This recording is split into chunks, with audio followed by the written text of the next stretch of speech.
Aneh lah, aku sampai, loh Tuhan engkau dek ngomong, loh aku ngomong sama kamu, sama yang lain tidak tak panggil ya diem aja, dia tidak tahu. Oh gitu sih Tuhan. Iya, itu hakku. Terus saya maju sama perempuan itu. Terus Tuhan mengumumkan, hari ini hanya 2 orang yang layak. Yang lain itu dia menyandang hamba Tuhan, tapi di hadapanku belum selesai. Jadi saya tahu saya sudah selesai di situ. Nah, hal itu saya dapat penglihatan itu sebelumnya diuji, saudara. Ujiannya buat saya itu aneh. Anehnya gini. Saya sembayang, setelah sembayang 1 jam itu, terus Tuhan ngomong gini, Yusa, kaget aku. Dapat Tuhan. Kamu kan sudah melayani aku 21 tahun secara penuh. Ya. Lalu Tuhan berkata, kamu ini kan sudah selesai toh? Oh iya. Kalau ini nanti kamu pulang, tapi aku bosan sama kamu atau aku tidak suka sama kamu, lalu aku ambil kamu tak masukin neraka, bagaimana gue? Bayangin saudara.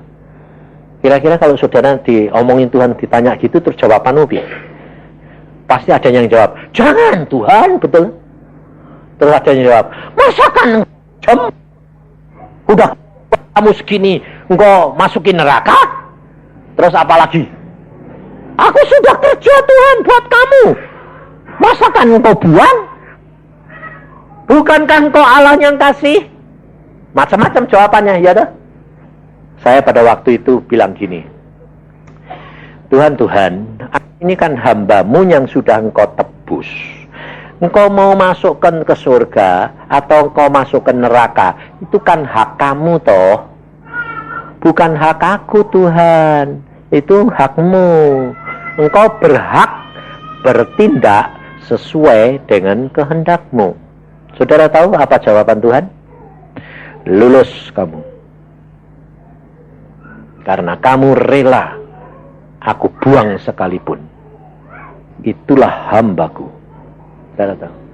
Saya kaget saudara. Sebab nanti kalau saudara itu dapat penglihatan ketemu Tuhan, saudara tidak bisa pakai ini, pakai akal, terus mestinya gini. Tidak bisa.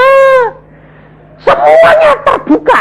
Apa yang ada di hatimu, itu yang akan kamu jawab. Ngerti? Kamu bisa, saya kasih tahu nih, nanti kalau ketemu Tuhan jawab gitu. Nanti kamu ketemu udah bisa jawab begitu. Kalau kamu masih punya kehendak, masih punya keinginan, masih punya pemberontakan, tetap yang keluar itu. Ngerti? Lalu Tuhan bilang, lulus kamu, selesai.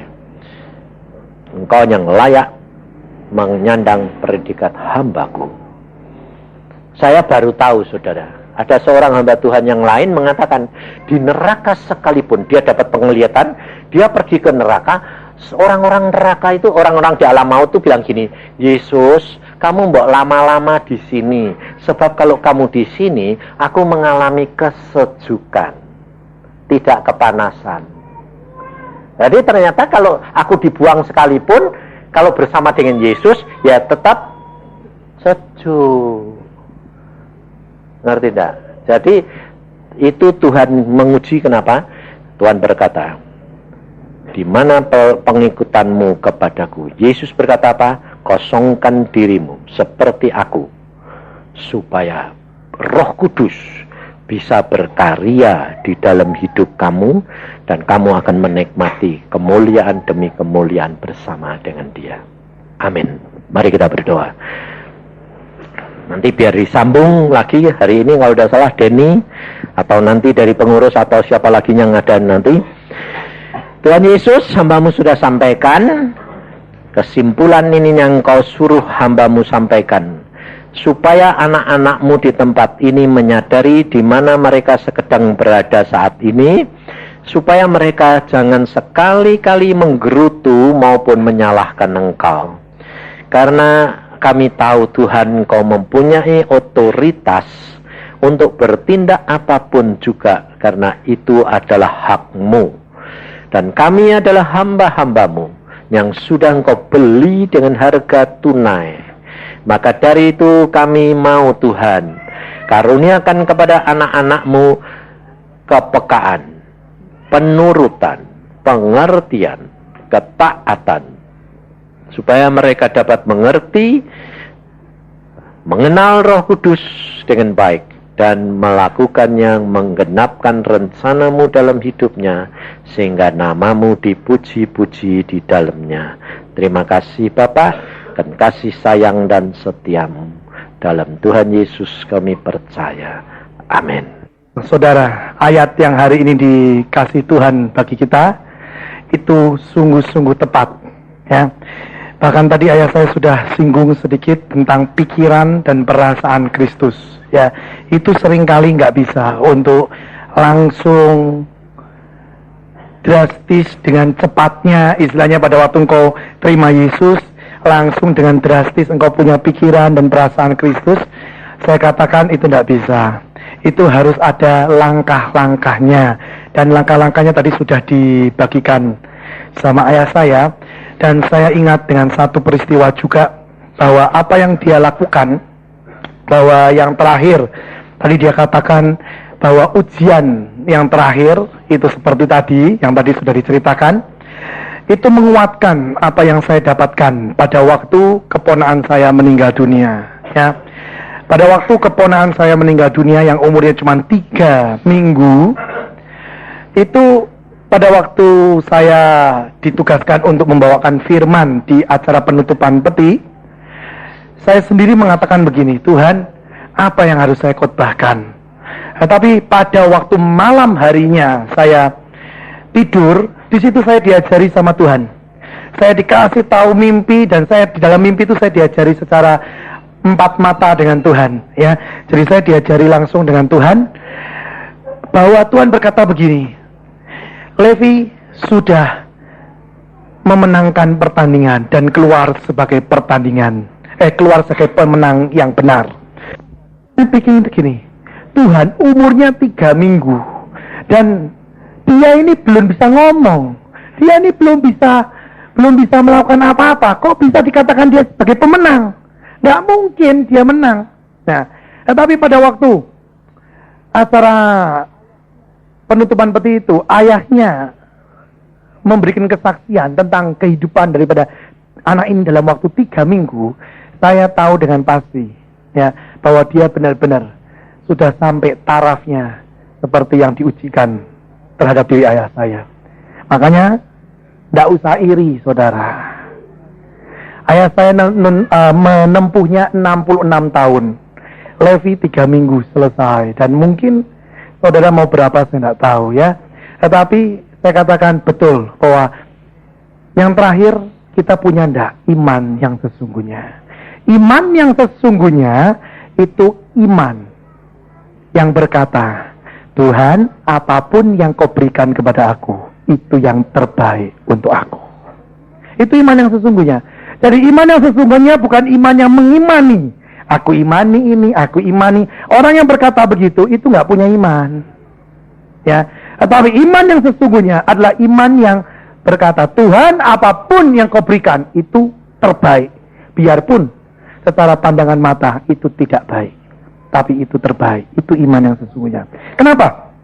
Pada waktu perjalanan ke tempat kakak saya, di mana di situ dibaringkan jenazah daripada Levi, saya sudah ngomong sama istri saya bilang gini, pokoknya apapun terjadi, kita datang ke sana, saya akan bangkitkan Levi dari antara orang mati.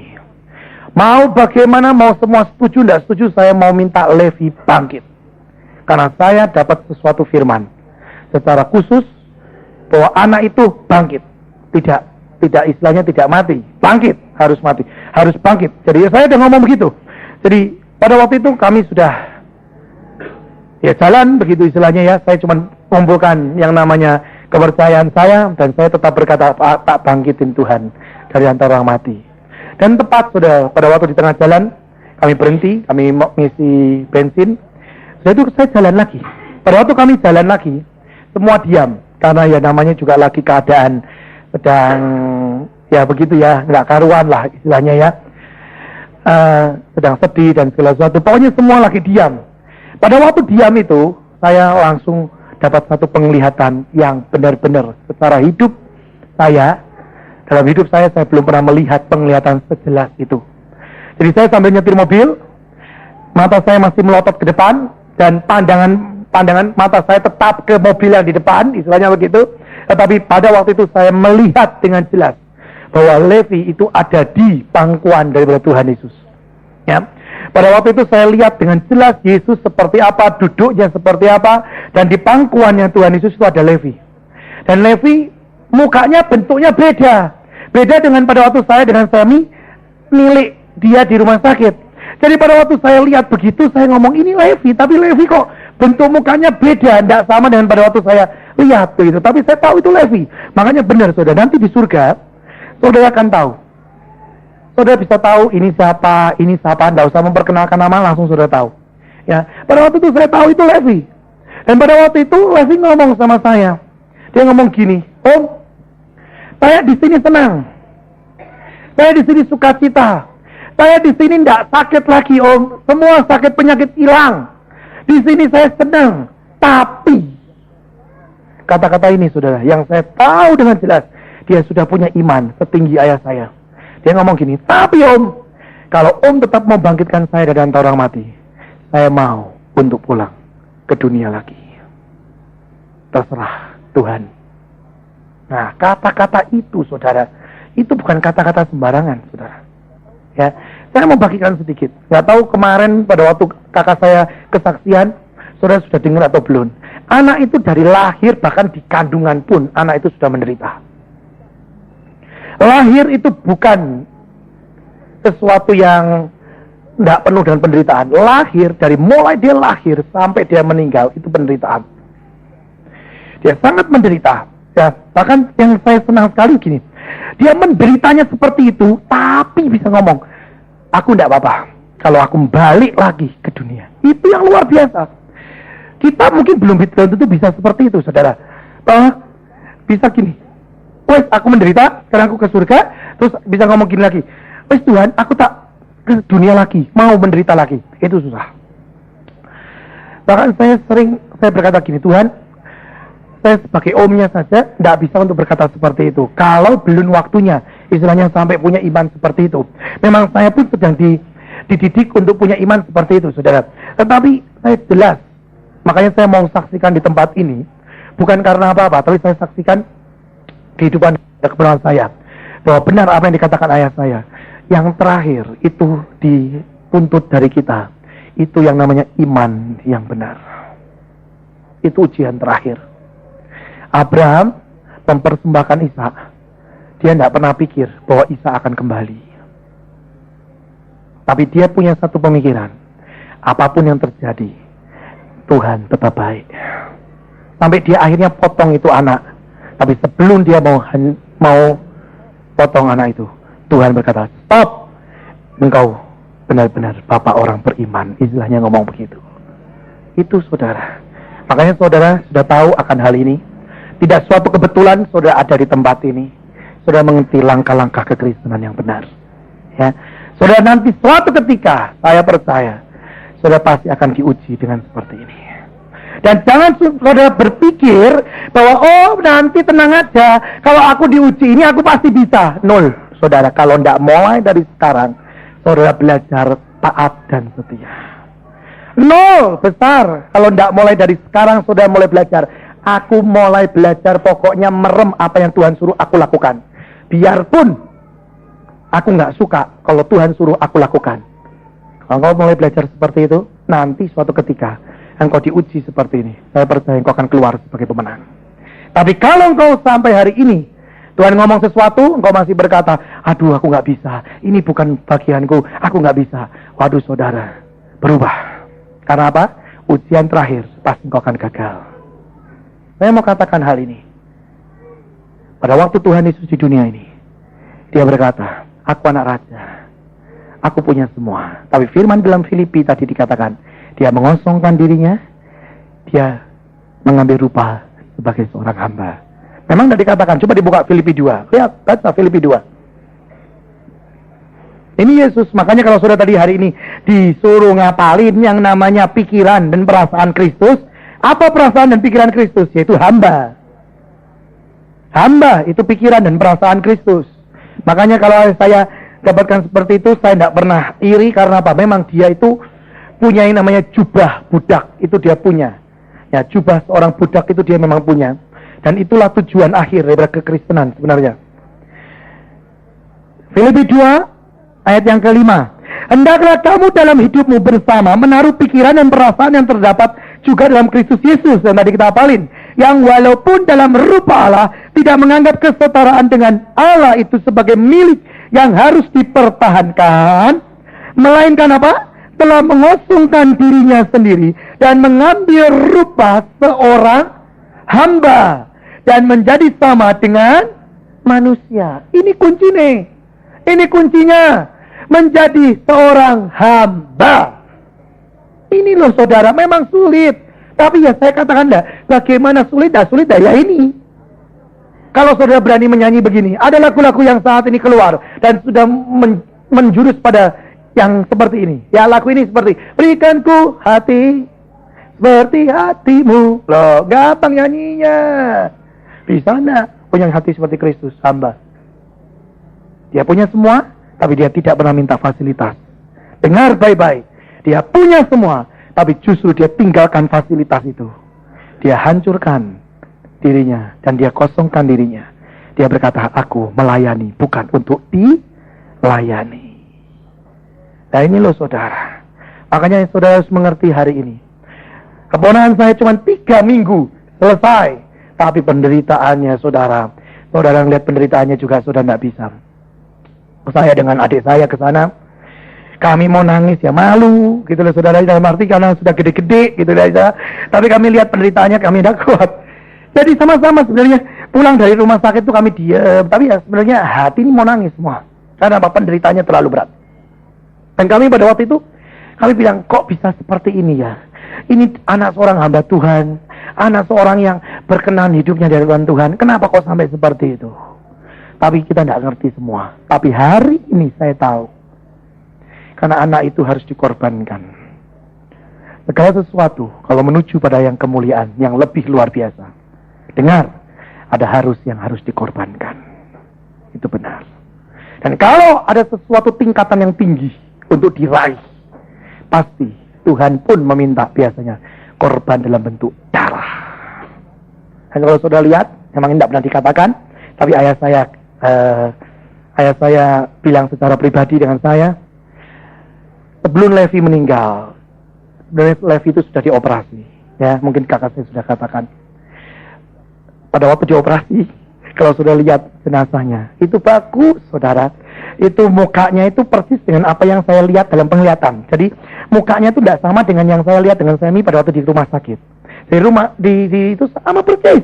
Tapi kalau sudah itu kepala, ya kalau sudah angkat sedikit, karena itu sudah diatur sama ibu saya, sehingga tidak kelihatan. Tapi kalau diangkat sedikit sudah tahu. Bekas sobekan daripada operasi itu persis seperti domba yang disembelih. Persis, saudara. Persis, saya katakan. Dan darah itu tetap menetes di tempat itu. Ya. Dan sudah tahu, kemarin kakak saya ketemu lagi dengan Levi, karena dia lagi, tidak tahu, saya lupa, itu mimpi atau apa ya. Lagi doa ya. Lagi doa, dia lihat penglihatan dan Levi datang. Dan sudah tahu, yang lebih luar biasa. Levi datang ke dia, dilihat sama kakak saya, bekas operasi masih ada. Dan saya tanya, sebenarnya saya komplain sama ayah saya, wah itu sih gak lucu, mati kok masih ada bekasnya. Terus ayah saya nerangkan, kenapa sudah tahu? Itu kebanggaan daripada seorang yang keluar sebagai pemenang. Tuhan, kalau kau ketemu Yesus, sampai detik ini, lambungnya masih bolong. Bekas pakunya masih ada sampai detik ini. Itu tanda seorang hamba.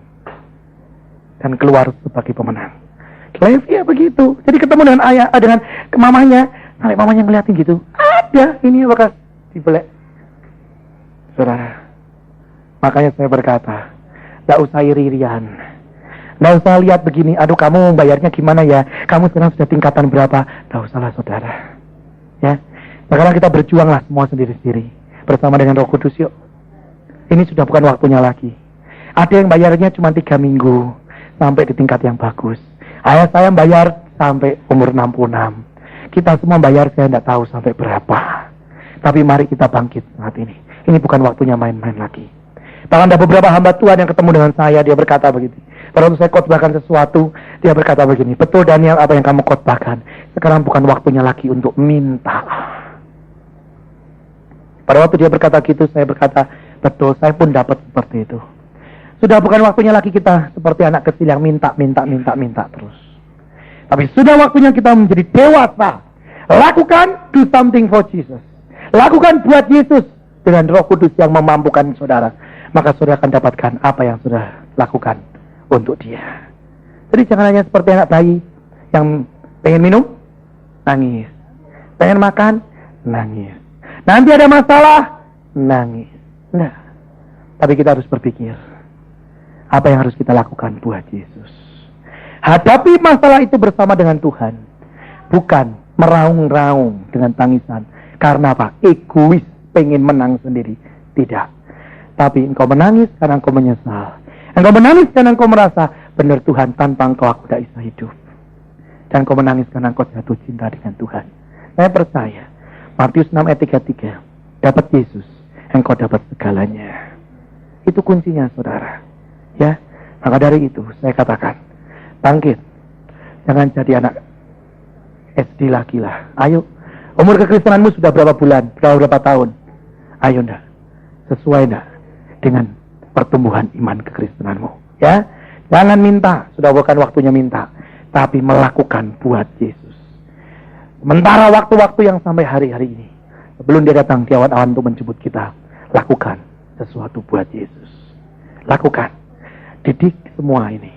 Dan karakter ini yang tadi ayah saya singgung, yang namanya engkau adalah ciptaan baru. Pada waktu engkau terima Yesus, coba buka di dalam 2 Korintus ayat 17. 2 Korintus pasal 5 ayat 17. Jadi siapa yang ada di dalam Kristus, ia adalah ciptaan baru. Yang lama sudah berlalu, sesungguhnya yang baru sudah datang. Betul kan? Jangan sudah pikir tadi ayah saya bilang bahwa engkau jadi ciptaan Kristus, langsung karaktermu berubah, semuanya berubah. Itu tidak mungkin. Kenapa? Bahasa aslinya yang berubah bukan karakter. Bahasa aslinya dikatakan yang berubah adalah rohnya yang berubah. Jadi kalau saudara mau belajar bahasa aslinya dikatakan bahwa pada waktu engkau terima Yesus sebagai juru selamat, yang lama sudah berlalu, sesungguhnya yang baru sudah datang. Itu rohmu yang baru. Tapi karaktermu harus engkau didik atau engkau bereskan menuju pada karakter Kristus. Jadi jangan begini, minta ditumbangi tangan, pada waktu sudah ditumbangi tangan, pulang langsung punya karakter Kristus. Gak bisa, saudara. Itu harus dilatih. Yang jelek, ya jangan dilakukan. Latih dengan membuat karakter yang baru, yang sesuai dengan firman Tuhan. Buah-buah roh, maka itu kan jadi karakter baru. Ayah saya pernah membuka, karakter yang lama itu bisa dibungkus dengan karakter yang baru. Terus dibungkus. Tapi buktinya, kalau kita jauh dari Tuhan, kita rada tidak banyak berdoa, tidak banyak firman, apa yang terjadi? Karakter yang lama apa? Muncul. Berarti nggak hilang. Nanti kalau terus baca kitab lagi, banyak berdoa, yang karakter baru lagi yang keluar. Itu namanya karaktermu nggak pernah hilang. Karakternya masih ada. Cuman bisa dilapisi terus, dibungkus terus dengan karakter Kristus. Bagaimana caranya? Baca firman sebanyak-banyaknya. Yang kedua, banyak berdoa. Tapi berdoa itu bukan diem. Nah ini banyak orang tuh kalau berdoa diem. Bukan. Berdoa itu komunikasi dengan Yesus. Kita ngomong, Yesus ngomong. Dengerin kalau Yesus ngomong. Nanti ngomong lagi, dia ngomong lagi. Itu namanya doa. Ya, jadi jangan doa yang satu arah. Ada doa-doa yang saat ini cuman ngomong terus. Nanti sebelum Yesus ngomong sudah amin. Itu laporan doa, bukan doa. Doa yang benar adalah engkau bicara, diam, Tuhan bicara. Mungkin Tuhan nggak mau bicara, Tuhan diam, tapi dia memberikan damai sejahtera. Cukup. Tapi cobalah belajar untuk berkomunikasi dengan Tuhanmu. Itu doa yang benar, saudara. Ya, makanya saat ini, ayo jadi pelaku firman. Hari ini ada surprise, saudara. Ya, memang hari ini tuh hari yang aneh. Karena saya doain, karena memang bagian saya untuk mengatur hamba-hamba Tuhan. Saya doa, tanggal 3 ini ada apa? Saya bilang begitu ya. Tanggal 3 ini siapa yang harus khotbah? Tuhan nggak ngomong. Tuhan ngomong pokoknya nanti aku ngomong dekat-dekat. Nggak taunya Tuhan ngomong, kamu kasih tahu ayahmu bahwa dia yang harus ngomong tentang pengalaman hidup. Sudah tahu kalau saya ngomong dengan dia, itu harus timingnya tepat. Saudara mungkin tidak mengerti. Biarpun saya anak, dia ayah, tapi saya mengerti timing yang tepat itu. Makanya saya ajarkan kepada saudara-saudara juga bahwa dengan Bapak di surga itu jangan sembarangan. Itu tetap bagaimanapun biar dia lihat hati, tapi ada tata keramanya, ada timing yang tepat, ada waktu yang tepat. Saya kalau ngomong dengan ayah saya tidak tepat, jangan anggap bahwa dia berkata iya. Enggak, saudara. Saya ngomong, mungkin dia akan berkata enggak, salah. Ya udah, kalau sekali udah begitu ya sudah, saudara.